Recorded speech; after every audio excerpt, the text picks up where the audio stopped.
Welcome to WTF Media. If you love crazy, unbelievable stories, make sure to subscribe and hit the bell so you don't miss out. Let's jump right into today's story.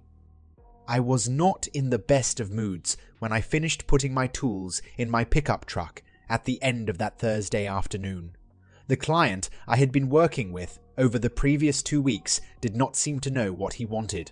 He had asked me to make one change after the other to the initial plan of the staircase I was contracted to build.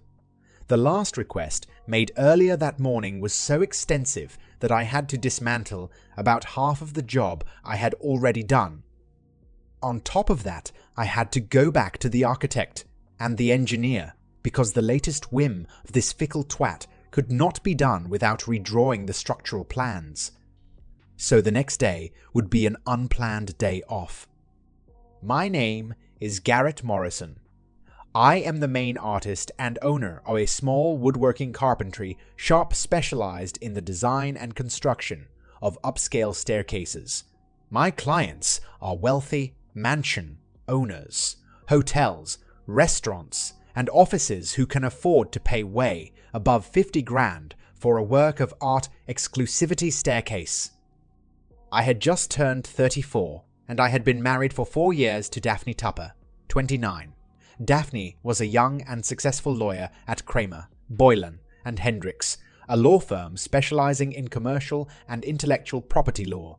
We did not have any children yet, mainly because Daphne wanted to establish her career first. I was surprised to see my wife's car in the driveway when I got home at 16:30.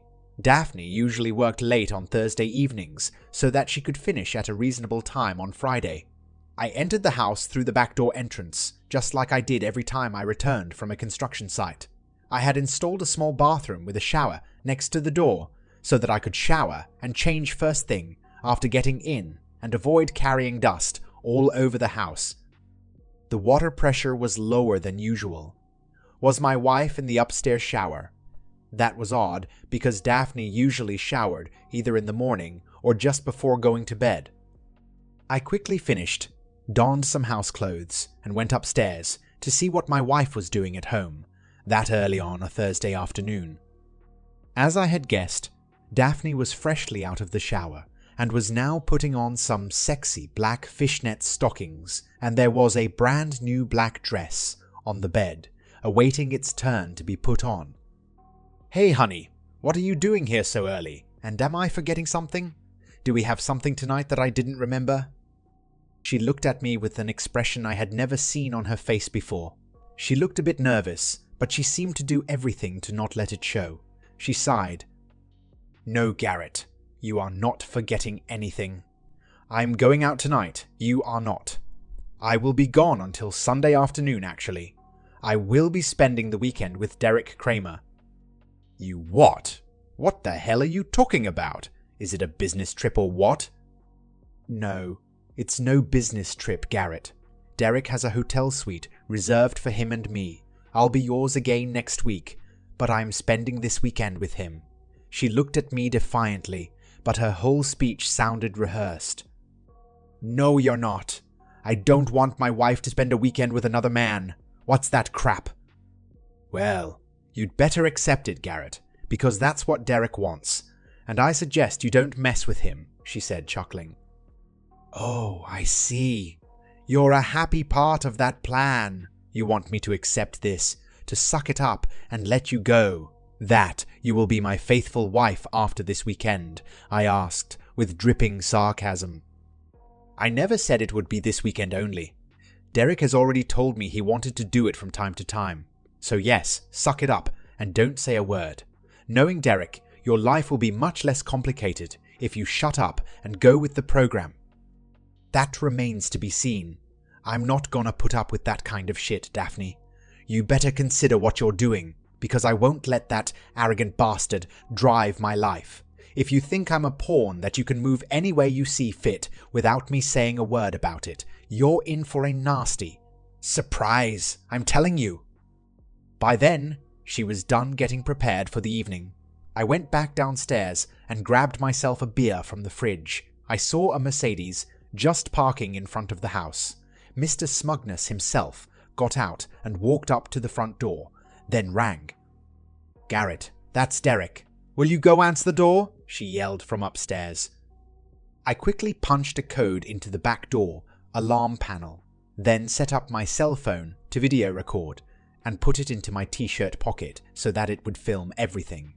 Then I waited in the living room. I had known Derek Cramer since the day Daphne had started working for CBH 3 years before. I met him for the first time at their office's Christmas party. He was a 40-something man with a very dominating attitude. He seemed to be very buddy-buddy with his fellow partners and flirty and smooth with his female employees and the wives of his male employees. But in the presence of his male employees and the husbands of his female employees, all his demeanor exuded arrogance and contempt. I took an instant dislike in the guy. Daphne ran down the stairs, furious. She went to open the door. "I'm so sorry that you had to wait, Derek. I don't know where my husband's manners are," she said, with a subservient demeanor. She lowered her voice to say something else to a swipe, but I could not get it from where I was. "Hey, Dusty boy, I'm told you have a problem with Daphne going on a weekend with me," he thundered, like a school principal addressing a small child as he entered the living room to talk to me. I could not believe the gall that this guy had. He was so full of himself that he thought he was the boss of my own house. "Hey, shithead, get the hell out of my house or I call the cops," I said, clenching my fists. He started laughing. Daphne was smirking beside him. "And what do you think the cops will do? Let me answer you. Nothing. They will do nothing. You know why? Because, hey, are you filming me, you bastard?" He had just seen my cell phone. He snatched it and tried to stop the recording, but it was password locked. He threw it on the ceramic floor. Of course, the ceramic won the match. "Listen to me, you smartass. Your wife is coming with me this weekend, like it or not, and she will spend time with me whenever I want her to. And no, a wood duster like you has no say in this, is that clear? And if you do anything to get in my way, you're gonna suffer. Hell will be a resort, compared with your life. So you're gonna stay here quietly this weekend and shut the fuck up. If I hear that you upset Daphne or threaten to divorce her or that you do something even more stupid, like trying to contact my wife, then everybody will know about the dubious money laundering transactions that you made or the P that you have on your computer." I decided to play dumb. That's highly unlikely that people would learn about it, considering I've never done any money laundering nor downloaded or even watched CP, I replied mechanically. "Oh, that's easily arranged, you know. Uploading material on your computer is an easy task, you know. I have a lot of stuff that could destroy your reputation in a jiffy." I decided this was a good cause to play even dumber. "CP is illegal. If you can upload some on my computer, it means you are already in possession of illegal material," I asked naively. "That's the difference between you and me. Some things that are illegal for you are perfectly okay for men of power like me, who have the right connections. So I highly recommend you keep on playing with the working class and not bother the better people, you understand?" I could hardly believe what I had just heard. That kind of crap would have been a bit overboard even in a comedy movie, but this guy here in my living room was talking seriously. "Oh, another thing, don't think about getting revenge on me or on Daphne. That includes getting even with her by fucking someone else. I don't want to deal with an infection passed from you to Daphne to me, alright? Because no, I'm not gonna ask Daphne to deny you sex, really. At least not for now. See how I'm not a bad guy? Bottom line is, you step out of line, I'll know it, alright. Now, let's go, honey." They went back to the front door. Daphne grabbed her overnight bag and walked out. She did not say goodbye or even look at me. "Honey," he said, "honey to my wife." The whole situation was so out of this world that I could not even be purely angry. My feelings were rather a mix of anger and amazement. At that precise moment, I blessed the burglar who had broken into my house, the year before I met Daphne. I was so upset that I had a complete surveillance and alarm system installed, with motion-activated cameras and voice-activated microphones that could capture everything that took place in the house and store it in the cloud. I had never shown Daphne that the system could be put in recording mode while we were in the house, so she could not know I had activated it before she opened the front door to let the slithering slug come in. Then I had activated the recording on my cell phone. That was more like a decoy, actually.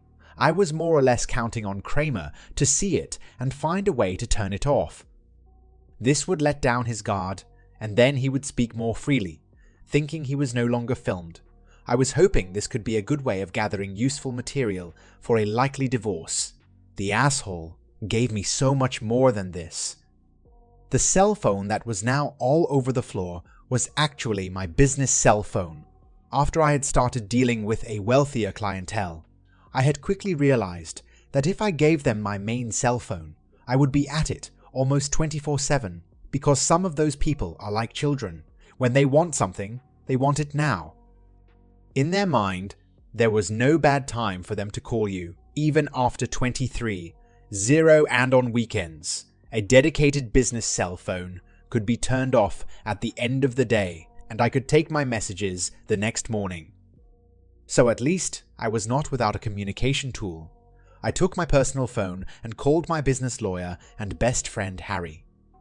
Harry Davenport had married my big sister Jennifer 10 years before. They were a perfectly happy couple until tragedy struck. They had been married for 4 years when Jennifer, traveling with 3 of her girlfriends to Guadalupe, got caught in a killer wave and drowned. My parents and I loved Harry, and even after my sister had died, he had always remained a member of our family. He met another woman 3 years after Jennifer's death. Christine is a fantastic woman that he married after 1 year of dating. My parents and I, along with Daphne, were invited to the wedding. To this day, Harry and Christine are like brothers and sisters to me. "Harry, I need your help," I shouted when he answered. I proceeded to explain the situation to him. I repeated the threats that Cramer made before he took off with my wife to their private weekend. Harry picked up on those threats. "Okay, don't get out of the house. Don't call anyone. Don't answer your phone, and don't open the door to anyone you don't know, and turn off your computer. Christine and I will be there in an hour. We'll bring dinner." I swept what was left of my business cell phone, grabbed another beer, and sat in the living room to try to calm down after the events of the previous hour. I knew that Daphne was attracted to Dickhead, or rather, that she was enticed by the aura of power that he displayed. But I never thought that she could toss me aside like some useless garbage and go with him. I thought she loved me as much as I did her. That was a resounding wake-up call. I had met Daphne 5 years before, at a party thrown for the birthday of a friend of a friend. I don't even remember how I had ended up there that evening. I did not know more than 1 or 2 people. The birthday boy was best buddy with Daphne's brother, who could not even be there himself because he was in the army, and he had been deployed to Afghanistan. I had ended up chatting with Daphne all evening. We started dating the week after and married the year after. At that time, I was still working for Mr. Duncan. Craig Duncan was the founder of his small company. He was an excellent woodworker, renowned in our area, but his accounting and managerial skills were essentially non-existent. He had hired me as a part-time accountant to do his bookkeeping while I was still in college. A couple of months after I had started working for him, he landed 3 large contracts that were way too heavy for the time he had to put in, but his clients would not take no for an answer. So he had asked me to jump in and help him in the field. I started by being the helper, running errands, ordering supplies, and holding the long pieces he had to handle. But I was a quick learner, and it turned out that I had a real talent for the job. So after a few months, climbing the learning curve, I was able to handle simple jobs all by myself, or to be a real help on more complex jobs. I got my degree in accounting, but since I really loved the hands-on job, I also started my apprenticeship and got my certification after a few years. I soon became Mr. Duncan's associate, and when he retired, my parents helped me by fronting the money so that I could buy him out over 2 years. I was well aware that the lawyers at CBH regarded me as an uneducated, dusty shop worker and did not think very highly of me, but I could not care less. My company was doing extremely well. I did not bid on a lot of projects, but those I took on were complex and very lucrative. I had hired 2 assistants over the preceding months, and my net income and value were higher than most of the lawyers working with my wife, but even she did not know that detail. My train of thought was interrupted by Christine and Harry, who had brought Chinese takeout and some beer. "Are you okay, Garrett?" Christine asked, giving me one of her warm hugs. "I can't believe Daphne did that to you. This is so unlike her." Harry gave me a manly hug. "Don't worry, buddy. We'll sort things out. Let's have dinner, and then I'll have a look at your recording." I gave them the details of Daphne's cold welcome when I had arrived home earlier that afternoon. After dinner, I got my portable computer and retrieved the files of the 2-camera and microphone recordings. Fortunately, the conversations were crystal clear. "I can't believe what I just heard," Harry said. "Pretty arrogant prick, hey?" "No, pretty stupid prick," Harry replied. "This guy is what? 42 years old. That means he ought to have been practicing law for about 15 years, so he's not a recruit. But he's so full of himself that it doesn't come to this mind that sometimes you just shut the fuck up. Seriously, your idea of tricking him into thinking he was no longer recorded after he destroyed your cell phone was very, very clever. He completely took the bait and told us everything we needed." "Okay, but can I really use it if it was recorded without his consent?" I asked.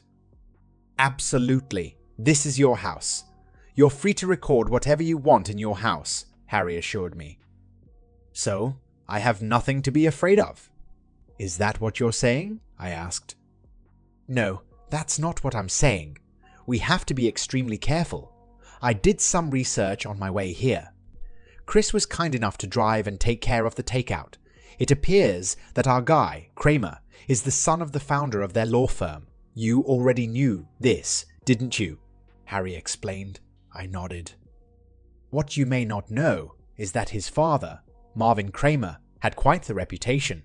He was not a very good lawyer, but most of the judges in the area were his former college buddies. Since he personally knew everybody, it was easy for him to win most of his cases.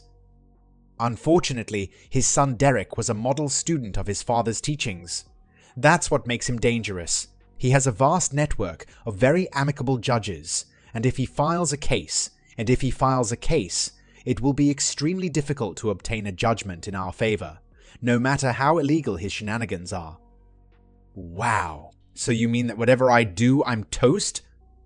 "No, not necessarily. It will be difficult to win, but not impossible. I know people too, you know. The trick is to obtain enough proof to make the case a slam dunk against him. I have a plan." "But you say that the judges will always rule in his favor?" I asked. "Unless the case goes to a criminal court, that's what we'll try to do." We were interrupted by someone knocking at the front door. A small brunette was standing on the porch. "Hello, Mr. Morrison," she asked. "Oh, hi, Laura. Come in," Harry said behind me. "Garrett, this is Laura Foster.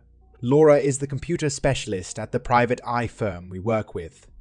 I took the liberty of contacting her after hanging up with you earlier tonight." We gave Laura a summary of the situation and had her watch the exchange we had on tape, especially the part where Cramer threatened to upload incriminating material into my computer. Laura watched attentively and then explained the game plan. "Okay, there are 2 things they can do. Either they come here during the day, probably with your wife's help, then sit at your computer and upload their shit after they had changed the date to make it appear like the material has been downloaded prior to Cramer's visit. If they do that, your camera system will record everything. Just make sure you leave it in record mode before you leave for work in the morning." She took a small grey box from her bag. "The other thing they could do is to access your computer remotely to do their monkey business. I'm going to install this module upstream of your modem so that we can record whoever tries to access your router and what they try to upload or download. Take a few minutes to transfer all your personal or sensible data and files as well onto a flash drive and delete everything on your computer. The idea is to prevent them from accessing it. I'll give you a hand with this, even if only to make sure there is no hidden data that you leave on their computer unknowingly," Laura explained. She really seemed to know her stuff. Harry jumped in. "You see Garrett, right now. The only thing you have is a recording to sue him for blackmailing. Your case would be dismissed before you can explain it because in public opinion, it's not a very serious crime, and the judges he knows would probably support him.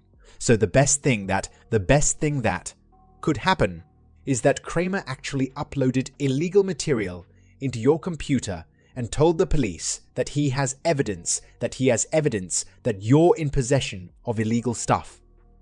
Then we will have a trace showing that everything had been done without you sitting in front of the computer. With the advance warning that Cramer gave us and that you recorded, we will have enough material to get back at him with a serious case before a criminal court. At this point, none of his judge friends will want to appear as condoning criminal activities, especially anything involving CP, so they will dump him." "That's sick and twisted," I said. "Yes, but so is Cramer. Last thing, can you do without your computer for the next few days? If Cramer goes forward with his plan and reports you, the police inspectors will want to check the computer records to see if someone had actually accessed the illegal files after they were uploaded.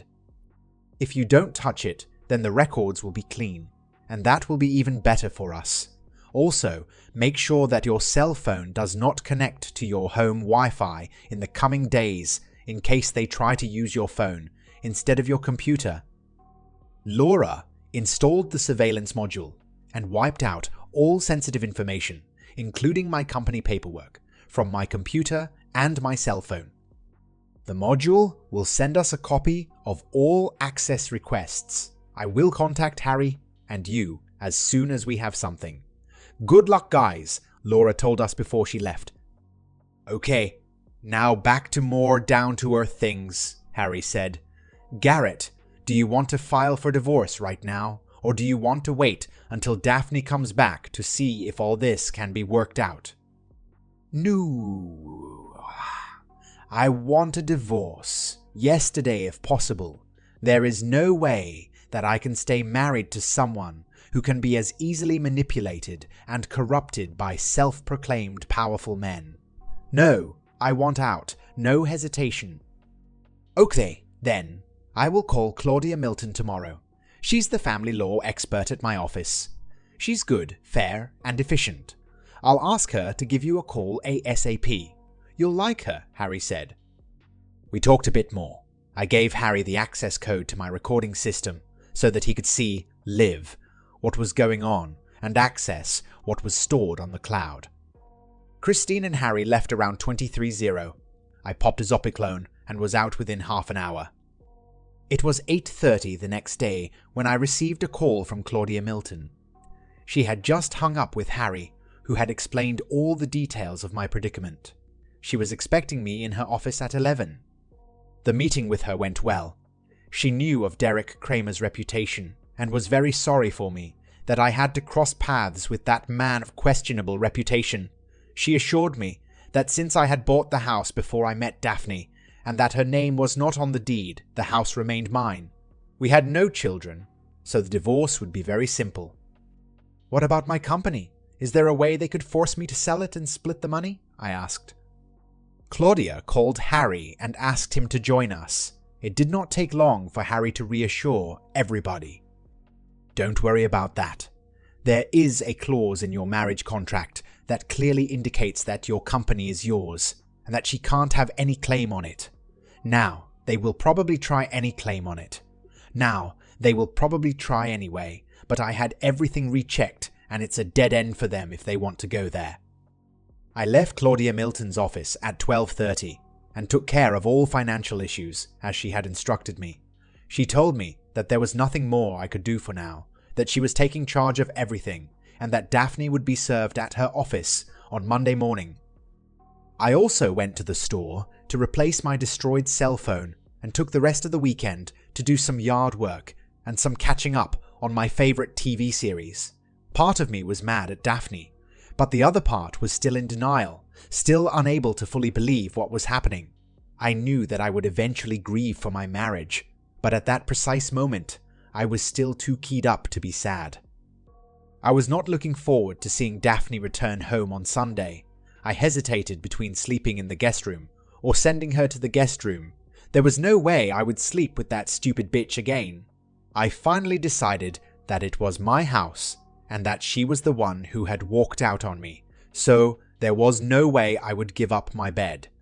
She would sleep in the guest room until she found an apartment and moved out.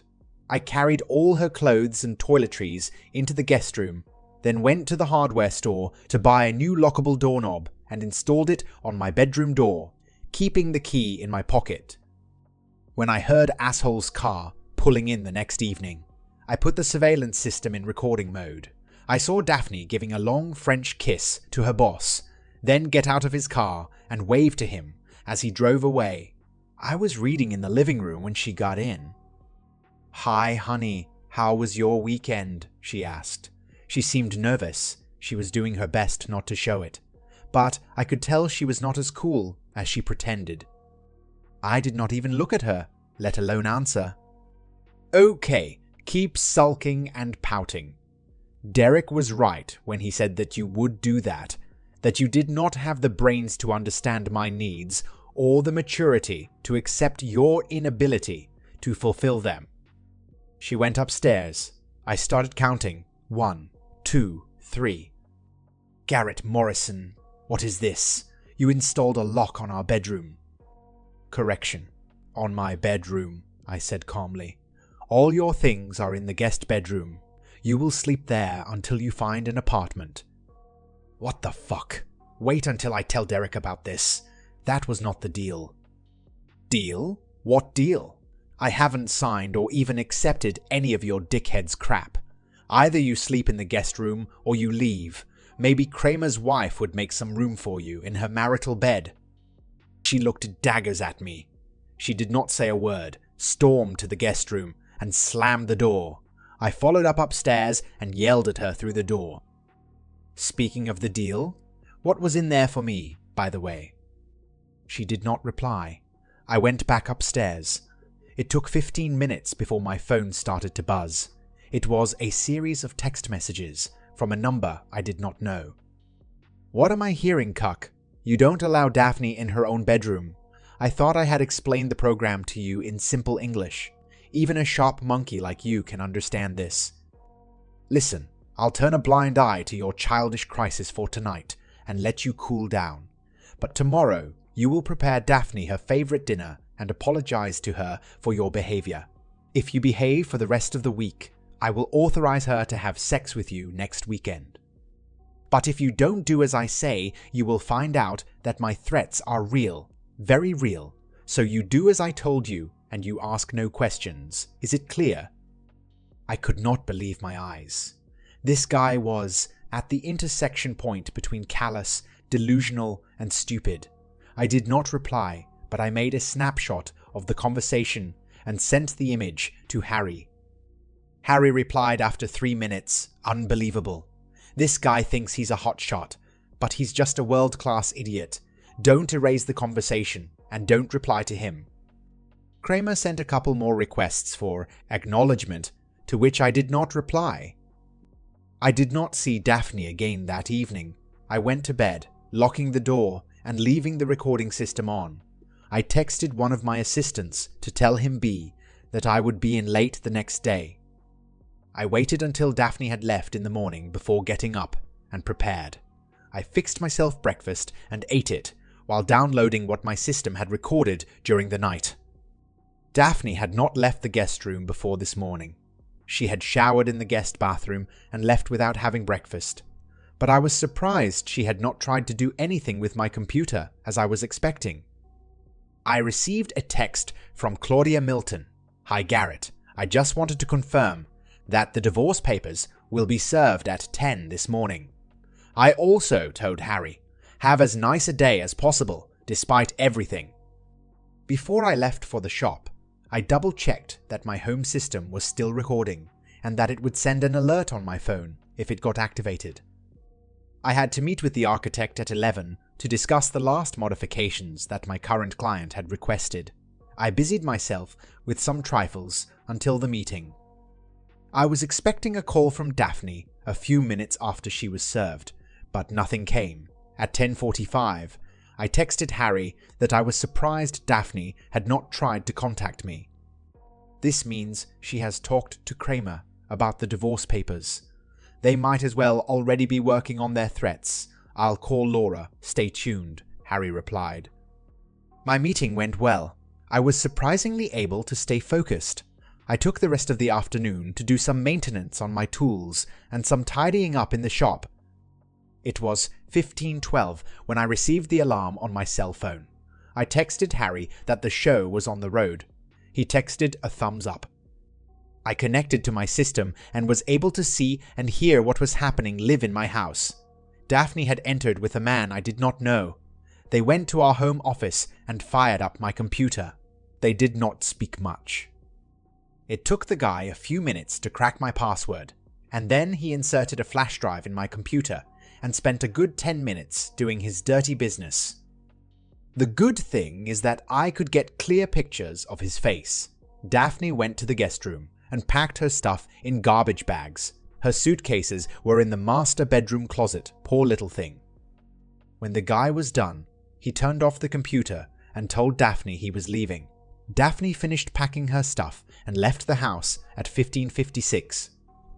Harry called me a few seconds after the recording had stopped. "Okay, Garrett, now go home and act normally. My guess is that they will call the cops tonight or tomorrow so that you will receive a visit from an inspector. It takes a few hours to obtain a search warrant, so you can expect to see them tomorrow." "Are they gonna arrest me?" I asked. "It is possible, but if they do arrest you, you say nothing. I have already contacted a good friend of mine, Stephen Lindsay. He's a criminal defense lawyer. I took the liberty of transferring him all relevant material, including the recordings. He says this will be the easiest case of the year," Harry replied. I gave Harry the code to deactivate the recording on my alarm system in case I was arrested. We chatted a bit more, then hung up. I was almost a basket case when I drove home.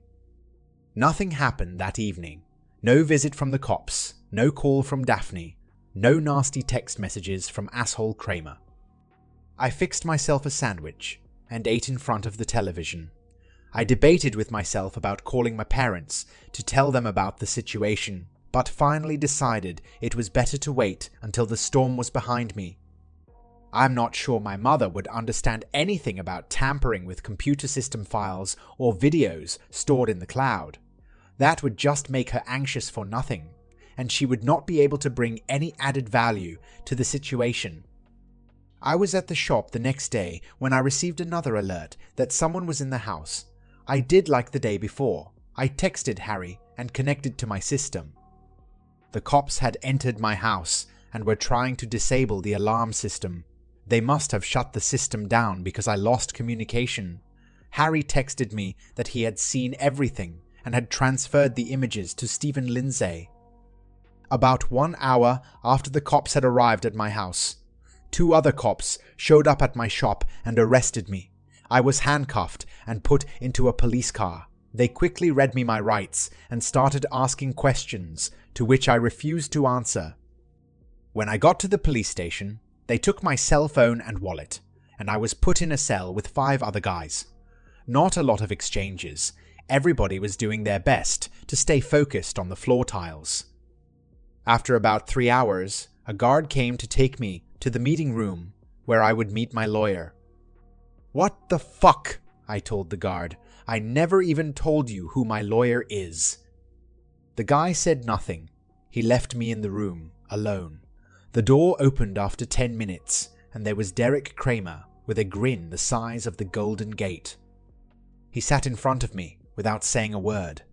I looked at him in the eyes and said nothing. After he was satisfied that he had completely established his superiority and made clear that he was winning the war, he gave me a triumphant look and finally started talking. "Now, do you see how serious I am?" I did not reply. "I asked you a question, you little bug. Answer me." Again, nothing. "It will be your word against mine, Morrison. The word of a carpenter versus the word of one of the most prominent lawyers in the city. Guess what will happen?" he asked with his eternal smirk. He stood up. "Okay, it seems you need to reflect some more about what I told you. We'll talk again tomorrow morning then. Maybe a night in this communal cell with your friends will bring you to your senses," he said before leaving the room. I was brought back to the cell. There were only 4 other guys by then. Another guy came to see me in the middle of the afternoon. I was brought into the same meeting room. There waited a tall, blonde man with a stern face. "Ah, don't mess with me, face." He stood up when I entered.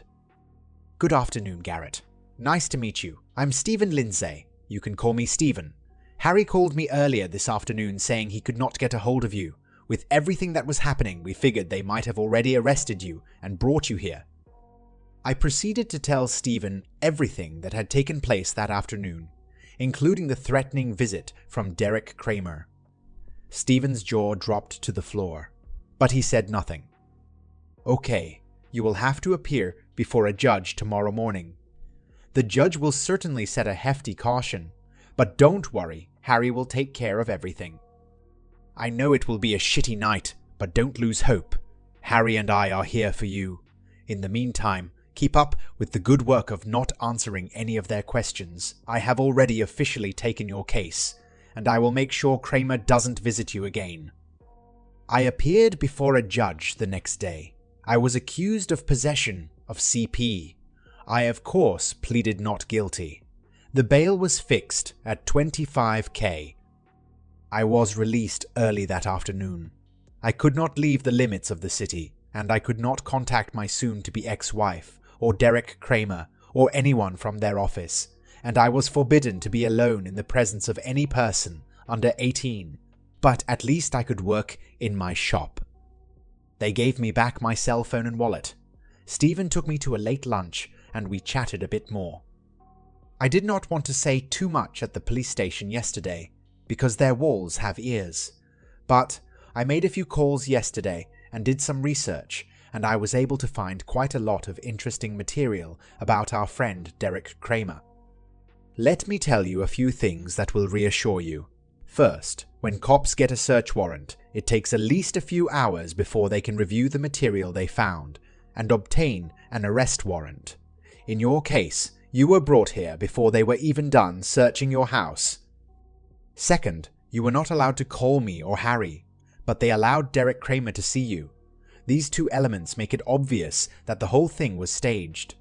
And this is completely illegal. "Yeah, but Harry says that Cramer has all the judges wrapped around his finger," I said. "Oh no, not all of them. You see, you can't make that many friends without inevitably making some enemies," he said with a wink. "I have no idea what I will find at home. I hope my loving wife and her asshole did not steal everything." "Don't worry about that. Harry went to your place just after the cops left. He rearmed the system and put it on recording again." I went back to the shop to pick up my car, and then went home to take a deserved and necessary shower. The architect had left a message saying that they had updated the plan and gotten the client's approval. That was good news. It meant I could go back to work the next day and occupy my mind with something else. The house was a mess. They had searched everything. Apart from the doctored computer, I knew they could not find anything compromising. I started tidying up everything. That evening, I cried for the first time. Just a week before I was a happy man in what I thought was a good marriage. Now, I was a suspect in a crime, about to get divorced, and being played like a puppet by my wife's boss. What had I done to deserve all that shit? At least, I had not seen any reporters. I guess they were all too busy biting into the newly discovered multi-billion unexplained hole in public finances to care about little Garrett. Stephen finally called me at the end of the following week with a major surprise. All charges against me had been dropped, and it seemed that the inspector who was assigned the cause was not the type of guy to mess with, especially on the topic of blackmailing. Apparently, he was not very much impressed by Cramer's ploy and made sure charges would be filed imminently against Derek Cramer for blackmail, fabrication of evidence, and possession of child pornography. Daphne would be accused of conspiracy to commit the said crimes. Harry called me 10 minutes after I had hung up with Stephen to invite me to dinner that evening. On my way to Harry's house, I got a call from Claudia Milton, my family law attorney. Garrett, Daphne's lawyer, called me this afternoon and told me that she was prepared to sign the divorce papers without changes, but under one condition. She wants a 1-hour private meeting with you. She says it can be at my office. Daphne was probably the last person I wanted to see, but I told myself that if that meeting could accelerate the divorce, then it would be a good time investment. I told Claudia to proceed, and that I would meet Daphne. I had a pleasant evening with Harry and Christine. It was the first truly relaxing evening in 2 weeks. Christine had prepared coconut shrimps and rice. It was to die for. I felt at peace when I got back home that evening. The meeting with Daphne was scheduled for the following Wednesday. I was nervous to meet her, even if I had no reason to be nervous, since I was the victim in that pathetic plot. When I got there, I was directed to Claudia's office, who had asked me to arrive a few minutes early so that she could talk to me. Garrett, I don't know what she wants to tell you, but I must warn you. There are criminal accusations pending upon her head. Do not give her any ammunition. Do not say anything that could be used to discredit you if you're required to testify in court. We have no right to search her for microphones or recording devices, so keep in mind that she could be recording you. Okay, thanks for the warning, I said. I was brought to a little private meeting room. Daphne was already there.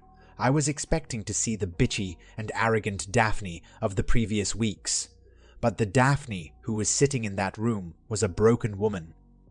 I felt a wave of compassion for her, but the vivid memory of her little act with Cramer before leaving for their weekend quickly dissolved any positive feeling I could have for her.